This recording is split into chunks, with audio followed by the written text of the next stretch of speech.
मैं alive formulation तो पंजाबी च कंफर्टेबल है जी, ठीक है ना। मैं अलाइव फॉर्मुलेशन तो आया। अलाइव फॉर्मुलेशन एक मैनुफैक्चरिंग यूनिट है हिमाचल की बद्दी। ਉੱਥੇ ਅਸੀਂ ਐਂਟੀਸੈਪਟਿਕਸ ਐਂਡ ਡਿਸਇਨਫੈਕਟੈਂਟ ਅਦਰ ਕੰਪਨੀਜ਼ ਨੂੰ ਮੈਨੂਫੈਕਚਰ ਕਰਕੇ ਦਿੰਦੇ ਹਾਂ। ਜਿਸ ਤਰ੍ਹਾਂ ਤੁਸੀਂ ਜੌਨਸਨ ਦਾ ਨਾਮ ਸੁਣਿਆ ਹੋਣਾ। ਜੌਨਸਨ ਇੱਕ US ਦਾ ਗਰੁੱਪ ਹੈ। ਸ਼ੁਲਕ ਜੋ ਕਿ ਜਰਮਨੀ ਦੀ ਕੰਪਨੀ ਹੈ, ਉਹਨਾਂ ਲਈ antiseptics means Cidex OPA, povidone PPPS, ਮਾਈਕਰੋਸ਼ੀਟ, ਹੈਂਡ ਸੈਨੀਟਾਈਜ਼ਰ, ਇਹ ਸਭ ਜਿਹੜੇ ਪ੍ਰੋਡਕਟਸ ਹੈਗੇ ਆ ਅਸੀਂ ਮੈਨੂਫੈਕਚਰ ਕਰਕੇ ਉਹਨਾਂ ਨੂੰ ਦਿੰਦੇ ਹਾਂ। ਉਸ ਤੋਂ ਇਲਾਵਾ ਤੁਸੀਂ ਸੈਵਲੋਨ ਦਾ ਨਾਮ ਸੁਣਿਆ ਹੋਣਾ ਹੈ, YTC ਦਾ ਪ੍ਰੋਡਕਟ ਹੈ, ਉਹਦੀ ਜਿਹੜੀ ਮੈਨੂਫੈਕਚਰਿੰਗ ਹੈ। ਕਹਿਣ ਦਾ ਮਤਲਬ ਤੁਹਾਨੂੰ ਦੱਸਣ ਦਾ ਮਤਲਬ ਇਹ ਹੈ ਕਿ ਸਾਡੇ ਕੋਲ ਇੱਕ ਵਰਲਡ ਕਲਾਸ ਲੈਵਲ ਦੀ ਮੈਨੂਫੈਕਚਰਿੰਗ ਫੈਸਿਲਿਟੀ ਸਾਡੀ ਫੈਕਟਰੀ 'ਚ ਅਵੇਲੇਬਲ ਹੈ। ਔਰ ਉਸ ਵਰਲਡ ਕਲਾਸ ਮੈਨੂਫੈਕਚਰਿੰਗ ਫੈਸਿਲਿਟੀ ਨਾਲ ਅਸੀਂ ਅੱਛੇ ਡਿਸਇਨਫੈਕਟੈਂਟ ਬਣਾਉਂਦੇ ਹਾਂ। ਉਹਨਾਂ ਅੱਛੇ ਡਿਸਇਨਫੈਕਟੈਂਟ ਨੂੰ ਅਸੀਂ ਹੌਸਪੀਟਲ 'ਚ ਸਪਲਾਈ ਕਰਦੇ ਹਾਂ। ਔਰ ਹੌਸਪੀਟਲਸ ਉਹ ਅੱਛੀ ਕੁਆਲਿਟੀ ਦੇ ਡਿਸਇਨਫੈਕਟੈਂਟ ਦੇ ਨਾਲ ਆਪਣੇ ਹੌਸਪੀਟਲ ਦੀ ਇਨਫੈਕਸ਼ਨ ਨੂੰ ਕੰਟਰੋਲ ਕਰਦੇ। ਠੀਕ ਹੈ ਜੀ। ਉਹਦੇ ਵਿੱਚ ਜਿਹੜੇ ਅਸੀਂ ਪ੍ਰੈਜ਼ੈਂਟਲੀ ਇੱਥੇ ਪ੍ਰੋਡਕਟ ਦੇ ਰਹੇ ਹਾਂ, ਉਹਦੇ ਵਿੱਚ R82 ਕਰਕੇ ਇੱਕ ਪ੍ਰੋਡਕਟ ਆ ਰਿਹਾ ਸਾਡਾ, ਐਲਗਾਰਡ R82। ਬੇਸਿਕਲੀ ਉਸਦੇ ਵਿੱਚ 5th ਜਨਰੇਸ਼ਨ ਕੁਆਟਰ ਨਿਮੋਨੀਅਮ ਕੰਪਾਊਂਡ ਹੈ। ਮੈਂ ਤੁਹਾਨੂੰ ਡਿਟੇਲ 'ਚ ਦੱਸ ਦਿੰਦਾ ਕਿ ਨਰਸਿੰਗ ਸਟਾਫ ਵੀ ਸਾਡਾ ਬੈਠਾ ਹੈ ਕਿ ਜੇ ਤੁਹਾਨੂੰ ਪੁੱਛਿਆ ਜਾਏ ਵੀ ਉਹਦੇ 'ਚ ਇੰਗਰੀਡੀਐਂਟ ਕੀ ਹੈ, ਉਹਦੇ 'ਚ ਹੈਗਾ 5th ਜਨਰੇਸ਼ਨ ਕੁਆਟਰ ਨਿਮੋਨੀਅਮ ਕੰਪਾਊਂਡ। ਹੁਣ ਡਿਸਇਨਫੈਕਟੈਂਟ ਪਹਿਲੇ ਅਸੀਂ ਫਾਰਮਲਿਨ ਯੂਜ਼ ਕਰਦੇ ਸੀ, ਸੋਡੀਅਮ ਹਾਈਪੋਕਲਾਈਟ ਯੂਜ਼ ਕਰਦੇ ਸੀ, ਕਾਰਬੋਲਿਕ ਐਸਿਡ ਕੀ ਹੁੰਦਾ ਸੀ ਕਿ ਤੇਜ਼ਾਬ ਐਸਿਡ ਹੁੰਦਾ ਸੀ, ਉਹਨੂੰ ਪਾਣੀ 'ਚ ਡਿਲੂਟ ਕਰਦੇ ਸੀ ਤੇ ਅਸੀਂ ਬੈਡ ਕਾਰਬੋਲਾਈਜ਼ ਕਰਦੇ ਸੀ। ਬਟ ਉਹਦੇ ਨਾਲ ਕੀ ਹੁੰਦਾ ਸੀ, ਉਹਦੇ ਨਾਲ ਜਿਹੜੇ ਉਹਦੇ ਫਿਊਮਸ ਬਣਦੇ ਸੀ, ਉਹ ਜਿਹੜਾ ਵੀ ਯੂਜ਼ਰ ਸੀ ਉਹਨੂੰ ਚੜ੍ਹਦਾ ਸੀ ਤੇ ਉਹਦੇ ਰੈਸਪੀ ਸਿਸਟਮ ਨੂੰ, ਠੀਕ ਹੈ ਨਾ, ਉਹਦੇ ਤੇ ਉਹਨੂੰ ਨੁਕਸਾਨ ਜਿਹੜਾ ਵੀ ਬੰਦਾ ਇਨਹੇਲ ਕਰੇਗਾ, ਠੀਕ ਹੈ ਨਾ। ਪਲੱਸ ਕੀ ਕਿਸੇ ਦੇ ਸਕਿਨ ਨੂੰ ਟੱਚ ਕਰ ਗਿਆ ਕਾਰਬੋਲਿਕ ਐਸਿਡ, ਸਕਿਨ ਬਰਨ ਕਰ ਦਿੰਦਾ ਸੀ। ਸੋ ਇਸ ਤਰ੍ਹਾਂ ਕਈ ਤਰ੍ਹਾਂ ਦੇ ਉਹਨਾਂ ਚੀਜ਼ਾਂ ਦੇ ਨੁਕਸਾਨ ਸੀ। ਉਸ ਤਰ੍ਹਾਂ ਹੀ ਫਾਰਮਲਿਨ ਕੀ ਸੀ, ਜਦੋਂ ਵੀ ਅਸੀਂ ਕਿਤੇ ਯੂਜ਼ ਕਰਨੇ ਆ, এনवायरमेंट ਵਾਸਤੇ ਯੂਜ਼ ਕਰਨੇ ਤੇ 24 ਤੋਂ 48 ਘੰਟੇ ਤੱਕ ਉਹਦਾ ਅਸਰ ਖਤਮ ਨਹੀਂ ਹੁੰਦਾ। ਜੇ ਤੁਸੀਂ ਅੰਦਰ ਜਾਓਗੇ ਤੇ ਉਹ ਬੜਾ ਸਿਰ ਨੂੰ ਚੜ੍ਹੇਗਾ, ਦਿਮਾਗ ਨੂੰ ਚੜ੍ਹੇਗਾ। ਪਲੱਸ ਕੀ ਹੁੰਦਾ ਵਾ ਕਿ ਇਹਨਾਂ ਪ੍ਰੋਡਕਟ ਨੂੰ ਯੂਜ਼ ਕਰਨ ਤੋਂ ਬਾਅਦ 'ਚੋਂ ਨਿਊਟਰਲਾਈਜ਼ ਕਰਨਾ ਪੈਂਦਾ ਵਾ ਤਾਂ ਕਿ ਜਿਹੜਾ ਉਹਦੀ ਬੈਡ ਇਫੈਕਟ ਹੈਗਾ ਵਾ ਉਹ ਉੱਥੋਂ ਦੀ ਖਤਮ ਹੋ ਜੇ। ਉਹਦੇ ਲਈ ਅਸੀਂ ਸੋਡੀਅਮ ਬਾਈਕਾਰਬੋਨੇਟ ਜਿਹੜੇ ਵੀ ਕੈਮੀਕਲਸ ਆਉਂਦੇ ਆ ਉਹਨੂੰ ਨਿਊਟਰਲਾਈਜ਼ ਕਰਨ ਵਾਸਤੇ ਉਹ ਯੂਜ਼ ਕਰਨ। ਜਦਕਿ ਅੱਜ ਦੀ ਡੇਟ 'ਚ ਅਸੀਂ ਜਿਹੜੇ ਵੀ ਕੈਮੀਕਲਸ ਡਿਸਇਨਫੈਕਟੈਂਟ ਦੇ ਰਹੇ ਹਾਂ, ਸਭ ਤੋਂ ਪਹਿਲੇ ਤੇ ਉਹਨਾਂ ਕੈਮੀਕਲਸ ਦਾ ਕੋਈ ਸਾਡੇ এনवायरमेंट ਨੂੰ ਕੋਈ ਨੁਕਸਾਨ ਨਹੀਂ ਹੈ। এনवायरमेंट ਨੂੰ ਕਿਸ ਤਰ੍ਹਾਂ ਨੁਕਸਾਨ ਨਹੀਂ ਕਿ ਤੁਸੀਂ ਫਲੋਰ ਤੇ ਪੋਚਾ ਲਗਾਇਆ, ਉਸ ਤੋਂ ਬਾਅਦ ਜਦੋਂ ਡਰੇਨੇਜ 'ਚ ਪਾਣੀ ਜਾਣਾ ਨਾ, ਸਾਰਾ ਹੁੰਦਾ ਕੀ ਹੈ, ਉਹ ਡਰੇਨੇਜ ਤੋਂ ਬਾਅਦ 'ਚੋਂ ਉਹ ਸਾਡੀ ਸੋਇਲ 'ਚ ਜਾਏਗਾ। ਜੇ ਉਹਦੇ ਵਿੱਚ ਕੁਝ ਇਸ ਤਰ੍ਹਾਂ ਦਾ ਮਟੀਰੀਅਲ ਹੈ ਕਿ ਜਿਹੜਾ ਸੋਇਲ ਦੀ ਪ੍ਰੋਡਕਟਿਵਿਟੀ ਨੂੰ ਡੈਮੇਜ ਕਰ ਰਿਹਾ, ਤੇ ਬਾਅਦ 'ਚ ਉਹ ਕੀ ਹੋਏਗਾ, ਜਿਹੜੀਆਂ ਸਬਜ਼ੀਆਂ ਅਸੀਂ ਖਾ ਰਹੇ ਹਾਂ ਥਰੂ ਉਹਨਾਂ ਦੇ ਫਿਰ ਸਾਡੇ ਅੰਦਰ ਜਾਏਗਾ, ਹੈ ਨਾ। ਤੇ ਅਸੀਂ ਤੁਹਾਨੂੰ ਜਿਹੜੇ ਕੈਮੀਕਲ ਦੇ ਰਹੇ ਹਾਂ ਉਹਨਾਂ ਨੂੰ ਉਹ ਬਾਇਓਡੀਗੇਡੇਬਲ ਹੈਗੇ ਆ, ਤੁਸੀਂ ਯੂਜ਼ ਕੀਤਾ ਉਸ ਤੋਂ ਬਾਅਦ 'ਚ ਉਹ ਆਪਣੇ ਆਪ ਹੀ ਜਿਹੜਾ ਵਾ ਡਿਜ਼ੋਲਵ ਹੋ ਜਾਣਗੇ, ਖਤਮ ਹੋ ਜਾਣਗੇ। ਠੀਕ ਹੈ। ਕੋਈ ਕਿਸੇ ਤਰ੍ਹਾਂ ਦਾ ਉਹਦਾ এনवायरमेंट ਤੇ ਜਾਂ ਧਰਤੀ ਦੇ ਕਿਸੇ ਵੀ ਤਰੀਕੇ ਨਾਲ ਕੋਈ ਉਹਨਾਂ ਚੀਜ਼ਾਂ ਦਾ ਨੁਕਸਾਨ ਨਹੀਂ ਹੈ। ਠੀਕ ਹੈ ਨਾ। ਸੈਕਿੰਡਲੀ ਤੁਸੀਂ ਲੋਕ ਜਦੋਂ ਉਹਨੂੰ ਪਾਣੀ 'ਚ ਡਿਲੂਟ ਕਰਦੇ ਹੋ, ਉਹਨਾਂ 'ਚ ਕੋਈ ਫਿਊਮਸ ਨਹੀਂ ਬਣਦੇ।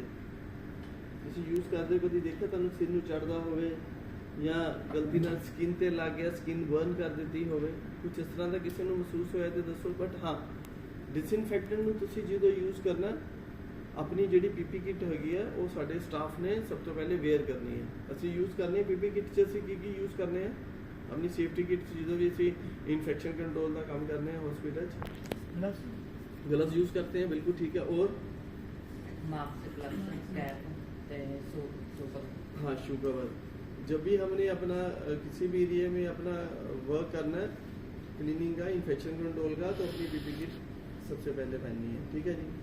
अब सेकेंडली अभी हम जो कार्बोनाइजेशन रिगार्डिंग R82 थोड़ा आपको बता दूं। R82 5th generation quarter निमोनियम compound है, 4 मॉलिक्यूल्स है। US EPA क्या है? US EPA US गवर्नमेंट की एक एजेंसी है जिसका फुल फॉर्म है एनवायरमेंटल प्रोटेक्शन एजेंसी US। इससे अप्रूव्ड है गवर्नमेंट ऑफ इंडिया CDSO आप मेंशन कर सकते हैं, नोट कर सकते हैं। जैसे मैंने अभी भी आपको बताया कि जो हॉस्पिटल की क्लीनिंग और इन्फेक्शन कंट्रोल है, इसमें सारा स्टाफ आता है, सारे स्टाफ की सेफ्टी आती है। तो ये आपकी सेफ्टी मैटर के रिगार्डिंग सारी जो जितनी भी इंफॉर्मेशन है वो दी जा रही है। अगर आपको किसी को नोट करना तो वो नोट कर सकता है कि जो आप डिसइंफेक्टेंट हॉस्पिटल में यूज़ कर रहे हो, क्योंकि देखो कोई भी प्रोडक्ट है, कोई भी केमिकल है, जो मैन्युफैक्चरर है वो सभी बोलेंगे जी मेरा प्रोडक्ट बड़ा अच्छा है क्योंकि मैं उसको बेच रहा हूँ, मैं उसको मैन्युफैक्चर कर रहा हूँ। लेकिन जितनी देर तक हम आपको कोई ऐसी गवर्नमेंट एजेंसी का नाम नहीं बताएंगे जिसने इसको अप्रूव किया है, तो आपकी सेटिस्फेक्शन नहीं होगी कि हाँ ठीक है इसको किसी हमारी गवर्नमेंट एजेंसी ने अप्रूव किया। तो उसके लिए दो गवर्नमेंट एजेंसी, एक तो यूएस की EPA और सेकंड CDSO। CDSO का है central drug standard control organisation, ये भारत सरकार का एजेंसी है, उसकी तरफ से भी अप्रूव है। थर्ड, कोविड आया, कोविड में हमने हॉस्पिटल्स में अपने सोडियम की बड़ी ज़्यादा कंजप्शन की, क्योंकि किसी को पता ही नहीं था कि जो कोविड है वो वायरस किस केमिकल से हम इसको किल कर सकते हैं। तो हमने सोडियम बड़ा यूज़ किया। अब सोडियम से क्या हुआ कि सोडियम को क्योंकि बेसिकली जब आप सोडियम को पानी में डालते हो उसमें से क्लोरीन गैस बाहर निकलती है, ठीक है ना। तो एक तो जो यूजर स्टाफ था उसको वो काफ़ी इरिटेट किया उसने। सेकेंडली सोडियम को हमने जहाँ जहाँ हमने यूज़ किया, फ्लोर्स पे किया, लिफ्ट पे किया, आपकी टेबल ट्रॉलीज पे किया, तो वहाँ पे उसने उस एरिया को या तो रस्टेड कर दिया या वहाँ पे स्टेन्स कर दिए। फ्लोर्स पे सर आपने देखा होगा कि जहाँ सोडियम ज़्यादा बढ़ गया तो वो डैमेज कर देगा। तो उससे क्या नुकसान हुआ हमारे हॉस्पिटल के इंफ्रास्ट्रक्चर को। देखो अगर एक बेड हॉस्पिटल का केस कर रहा है 20 से 40 हज़ार का वो बेड है, देखो हमें उसकी क्लीनिंग करनी है, उसकी इन्फेक्शन कंट्रोल करना, उसको डैमेज थोड़ी करना है। तो इस तरह के नुकसान सोडियम के साथ हुए। तो जो R82 और HWS दो प्रोडक्ट हमारे, वो DCGI का फुल फॉर्म है drug controller general of India ने अगेंस्ट कोविड-19 एज ए माइक्रोबायल प्रोडक्ट इसको अप्रूव किया है। ये सारी कॉपीज मेरे पास है, मैं मैम को देके जाऊँगा, ऑलरेडी मैंने सबमिट की हुई हैं, ठीक है जी। तो कहने का मतलब कि जो हम इन्फेक्शन कंट्रोल के लिए हॉस्पिटल में केमिकल यूज़ कर रहे हैं वो pesticidal, fungicidal, virucidal, sporicidal, COVID के against as a microbial product claim, CDSO approval, हर तरह से एक रिकमेंडेड प्रोडक्ट है, ठीक है ना। तो अब प्रोडक्ट तो आपको एक अच्छा दे दिया, अब आप देखो कि उसको हॉस्पिटल में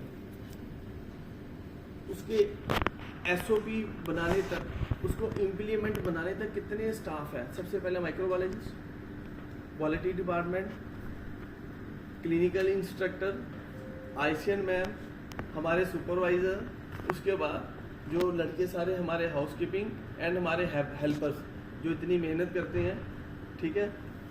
तो अब इन सभी चीज़ों में इन सभी डिपार्टमेंट जो हॉस्पिटल के इन्फेक्शन कंट्रोल पे काम कर रहे हैं, उसमें जो सबसे मेजर स्टेप्स रहेंगे हम उसके बारे में भी डिस्कस करेंगे।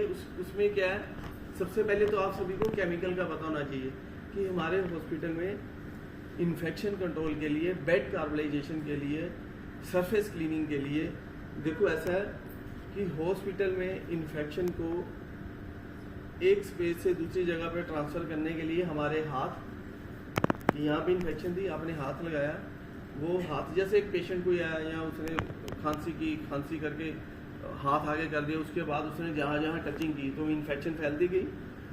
फ्लोर पे किसी पेशेंट ने कोई थूक दिया है या किसी के वूंड था, जख्म था, कुछ था, ब्लड फ्लोर पे आ गया, तो वो जहाँ पे जो भी पैर रखेगा